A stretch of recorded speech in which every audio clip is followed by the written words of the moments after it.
let's get into it. First of all, we're going to talk about a large segment of America, and this is the social lower economic class. And what's about to happen? You know Big Mama, right?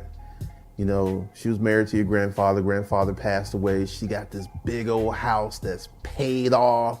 She living by herself. Maybe she's got a Yorkie or a little dog or a few cats. Guess what? Big Mama about to have some company. It's about to be the Waltons up in here. Because as people slide, because see, there's going to be a few people who are going to slide up.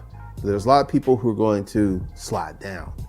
And these people are going to find it really hard because this was happening before the pandemic. So Big Mama is going to get a knock on the door. Hey, Big Mama, what's going on? It's going to be Jenny and the kids. It's going to be Ed and his crazy ex-wife. You about to see the Waltons revisited. Good night, John Boy. Good night, Mary Ellen. This is all. You're going to have 3 generations under one house. You're going to have Big Mama. You're going to have her kids, and they're going to have their kids. This is about to start cracking across the country. You're about to start seeing this all over America. And I'm going to tell you why. One of the reasons that you're going to see it is with the V-shaped recovery myth is that people are going to start falling off. And we're going to explain to you why people are falling off. People have not made making money a priority.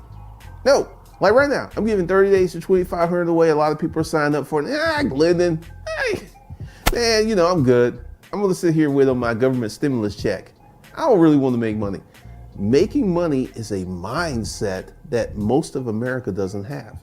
And also, I'm gonna do a video on savage finance talking about your money beliefs and how they cripple you. Look for that. That should be dropping Wednesday.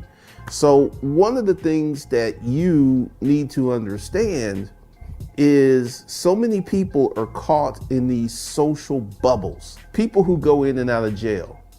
A lot of their friends also go in and out of jail. See, there are levels to this. And see, this big level, and this is something I had witnessed before the pandemic, of people who were economically fragile and they needed to move in with Big Mama. Because see, the classes are so different. Let's take the Big Mama class.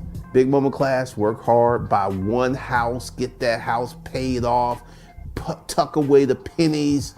That was the Big Mama class. That was her generation. And that's why she has a house that all of y'all can stay up in.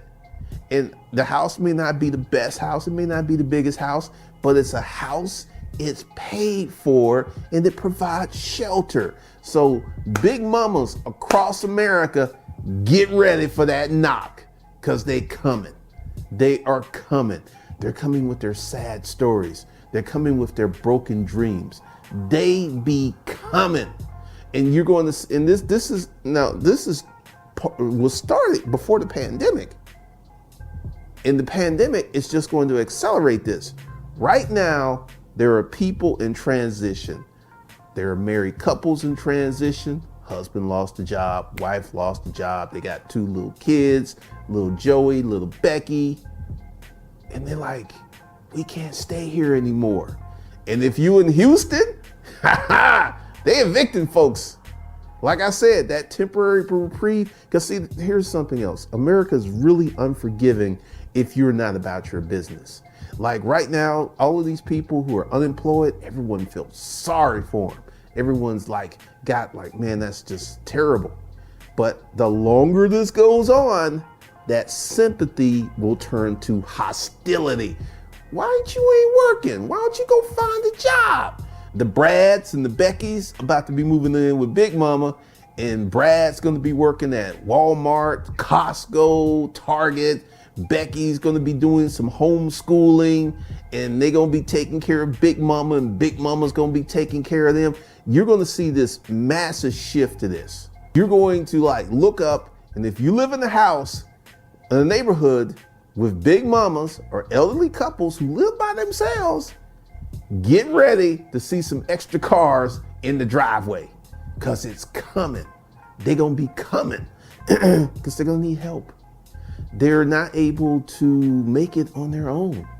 They're not able to do well on their own. And part of this is, and like I said, I'm gonna do this on Savage Finance because this is a really important video. People have erroneous beliefs about money. And this is why poor people who win the lottery often end up in a worse situation than before they end the lottery because they don't understand the concept of money.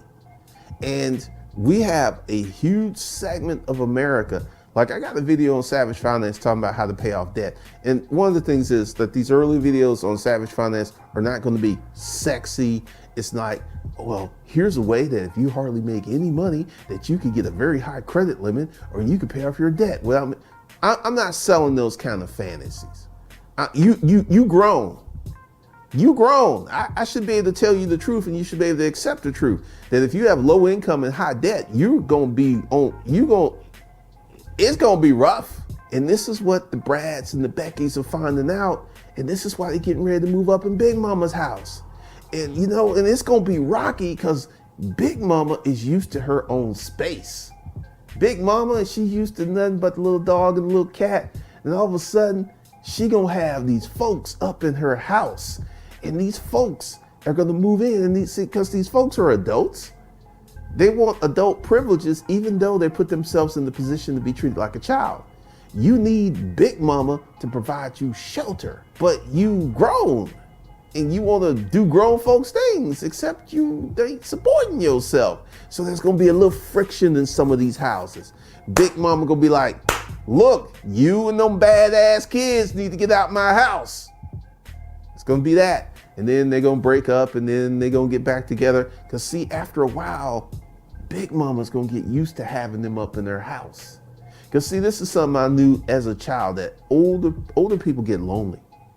I used to go visit the elderly as a kid, and it was always easy to get in. And it's like, well, Miss Jones, I'm about to go. And she would get up and follow me down the hallway and follow me to the kitchen. And she'd be talking to me, and I'd be like halfway out the driveway, and I'm like, you'll be talking to me? Because the older elderly get lonely. So once they start getting some company, and in turn, this is going to be a good thing for Big Mama's mental health, and it's going to be good for their mental health, that they're going to start forming stronger bonds of family.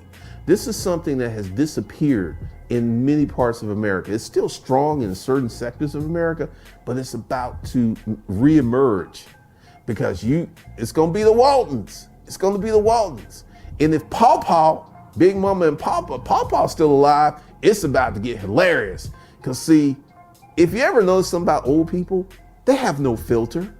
They get a certain age, they just don't give a damn anymore. So it's going to be some funny stories that are going to come from these blended families. It's going to be crazy. Because see, Pawpaw going to be talking some junk. Pawpaw going to be speaking his mind. It's like, my name is James G. Carter, and this is my house. I do what I want in my house. I say what I want in my house. So there's going to be those conversations. But it's about to be on and popping because there are so many people who are in an economically fragile situation because of life choices that they made, like having a kid and not being married. This is one of the biggest reasons that so many people are going to be moving in with Big Mama.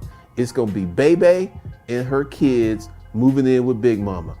My experience, except my mom never left the house. My mom never went out on her own.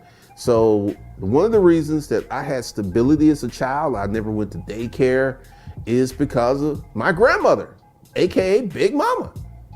She taught me how to read. My grandmother was a school teacher, so she taught me how to read. She taught me a lot of stuff. And even though I'm dyslexic, because I learned how to read before I went to school, I never got behind.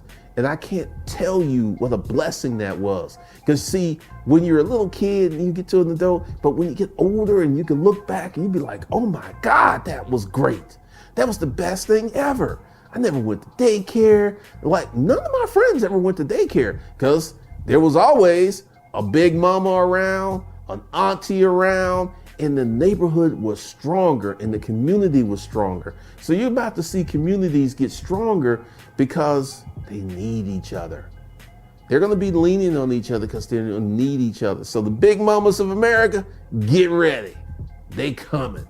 They are coming. And hopefully y'all can work all of this out, because one of the things that so many people fail to understand and appreciate is forming networks and bonds. Because as America, if you got enough money, you can do what you want, live how you want. You don't need nobody. But if you don't have any money,